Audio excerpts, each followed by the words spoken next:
Here's Descartes' proof for the existence of God in Meditation 3. And the first thing I'm going to do is sketch out the proof. And what I mean by sketch here will become evident pretty quickly. So the way the proof looks is like this. First, causal principle. Second, source of ideas principle. Third, I have an idea of God. So therefore, God exists. Now that really is a very condensed way of outlining Descartes' proof for the existence of God. It shows us that we could think of it as having three premises and a conclusion, but from that sketch, we don't learn anything at all about how we're supposed to make the inference from these three specific premises to this weighty conclusion. So what we need to do is work through the reasoning that Descartes uses to get from these premises to the conclusion. And the way we're going to do that is by starting with the third premise. And we're going to say, okay, what does that mean? I have an idea of God. And then we're going to use the causal principle and the source of ideas principle to reason our way to the conclusion that since I have an idea of God, it must be that God exists. Now to do this and to follow Descartes on this, it really helps to have the scales of objective reality and formal reality in front of us. Now let's start, as we said, with the third premise. I have an idea of God. And let's think about where that fits in our scales of objective and formal reality. And of course, the idea of God is right here, because it is an idea of an infinite substance.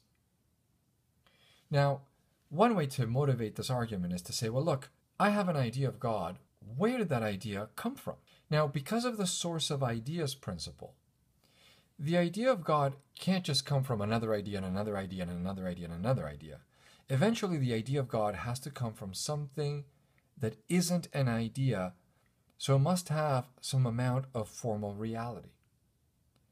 Now, what do I know exists and has some amount of formal reality? Well, the only thing I know that exists is me, I, the thinker, and I am a finite substance.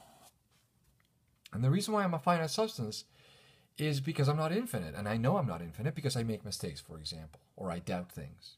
So there's lots and lots of evidence that I am not an infinite substance. I'm not infinitely good, I'm not infinitely powerful, I'm not infinitely knowing, so I'm a finite substance.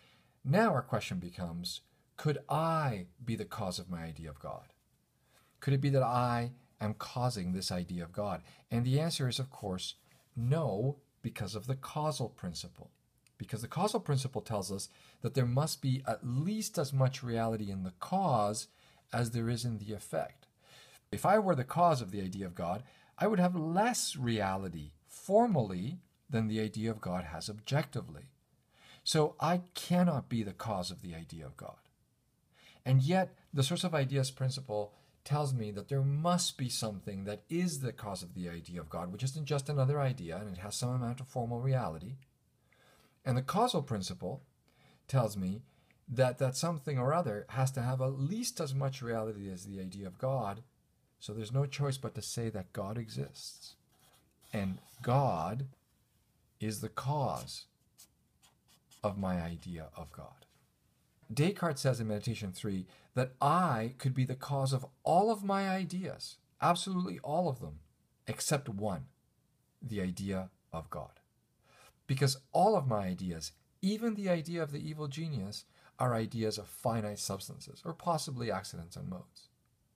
So of course I can be the cause of those ideas because I'm perfect enough.